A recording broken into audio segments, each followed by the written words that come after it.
Yeeyisa bubi tayagala kwogera nammwe naye temumanyi kube Alien Skin yeewera nsonga ki? Nejenosale musali netegeza bi certificate ya Federation ya Kenzo Wuno Bajjo azze ne bwiino ku Federation. Johnny Black oyo Tomuddi naye akukuluma. Of course namala mangi gona mwegali. Just wekomere wekomeza kujika media ensibuko ya mawulire. Gwatana bakubanga subscribinga gena maso subscribinge likinga commentinga tusobola okubanga temwe nange tutambula fena.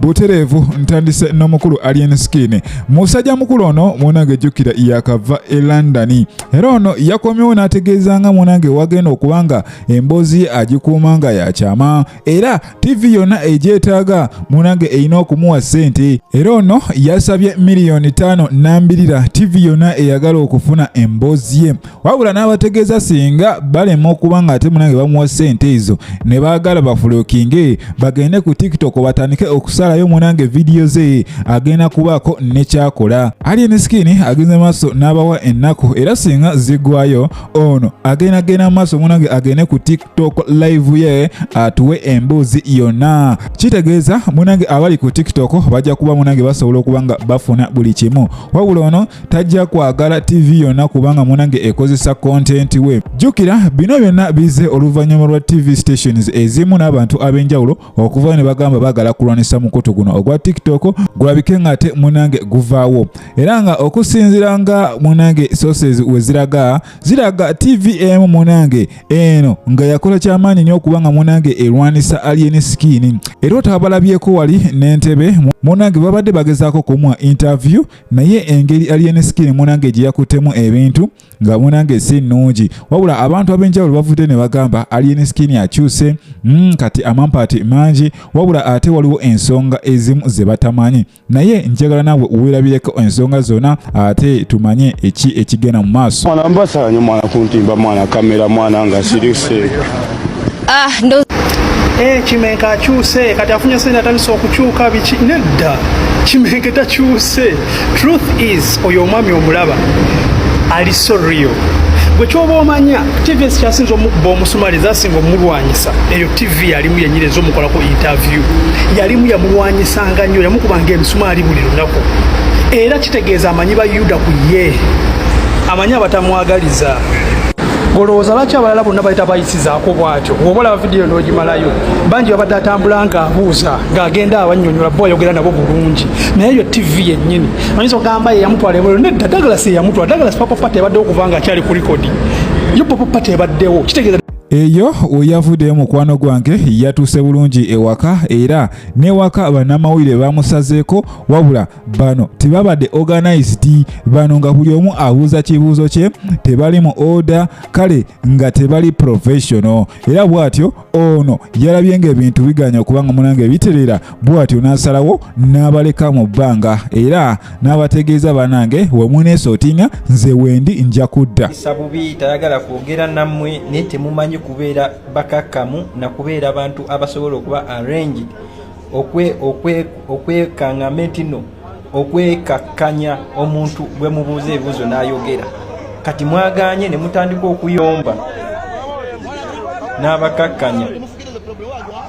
Naganze siri wa bulijjo bannaayo muba temusobola kukakkana nze ntemi n'abwaka wuli musajja atambulira ku programu ze nga waba azagadde so tatera kwetaganya muntu yenna kuva eri ate n'amutegeerera. Jjukira ono yatugamba alina bamaneja bangi naye ng'ate yayogera ekigambo ekisembayo. Oba osanga anti awo kiba kitegeeza bamaneja yabawa emirimu. Kitegeeza maneja tasobola kera ku makya ate n'amugoba. Ye CEO wa Fangon Forest nga ensonga bwe zitambula.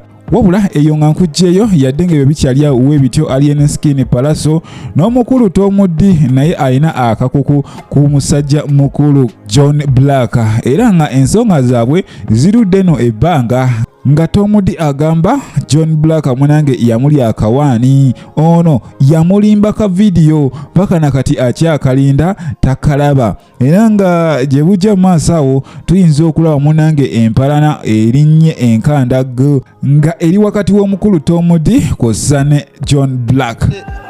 ne tukola akayimba ka follow nali obijjukira ebiseera nga nkola zisiro mwezo ezakavi kati nali nzikolera nnyo mu folo omukulu oyo sebo nansuubizayo ka vidiyo nampisaamu n'akasimu nangamba ero oli wakabi okoze neyanziza mukama nangamba vidiyo eddako mwoli kitegeera nalaba ka vidiyo yadde n'okumyansaako bumyansa bwendi yadde wenkujjayo eyo omukulu Bajjo events ono aleese bwino muunange ng'agamba federation eno yonna nfu ebirimu byonna bifu wabula njagala naawe omwewulirireko.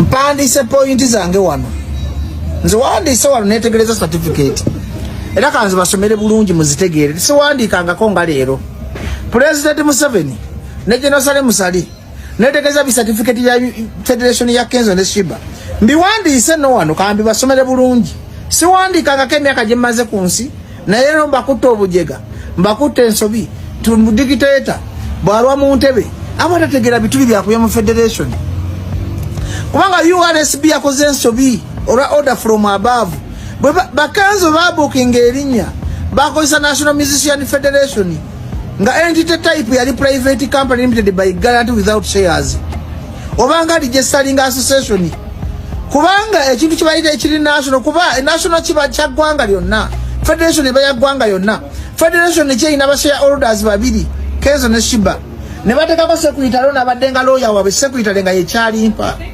lawyer waabwe federation kyetayina address mwe mutubalemu amagezi fufa eyina kizimbe kiramba olwokwa mwina public pressure olwokwa mwina order from above mukozesa certificate kamwe kebasito bakukunira kambalako ebituli ebikali mu mbiwandiise wano kwa iPad wangu bali muwuliremu kamba sobese abawumba tutu bano nti bakozesa association ne bakaita federation y'eggwanga federation yana share order federation bogena mu registrar ekulaga share orders niru members niru share orders oba stroke members egamba niru elimu ba director babiri Kenzo ne Shiba ne kyali mpa for maloya waabwe teyina address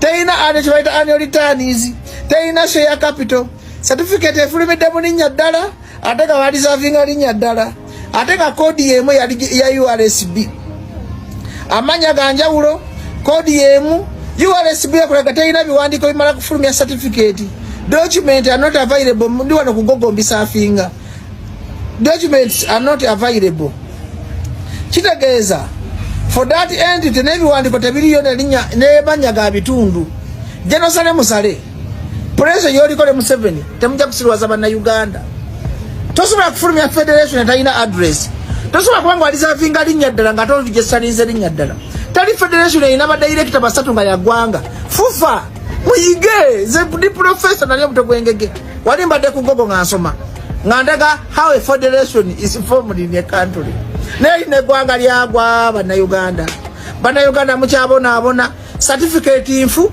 bali certificate efulumye enfu nga balisavinga manya malala buterevu mukwano gwange oyo ye Bajjo events jukira ono yavaayo n'atwala statement ye n'agamba waliwo abamukangakanga okumutta so naye nga obuzibu bwonna bwava ku kalebule ebigambo byayogera nga tasengejjezaamu yadde era nga n'ebyo mubyewuliriddeko bigambo bya Bajjo events si byange naye nga nkujukiza nti obadde ku KIKA media ensibuko ya mawulire watanaba kubanga osubscribinga genda maaso subscribinga likinga commentinga zubula okuba nga temunange tutambula fena saba mukama Katonda abankomere mweraba.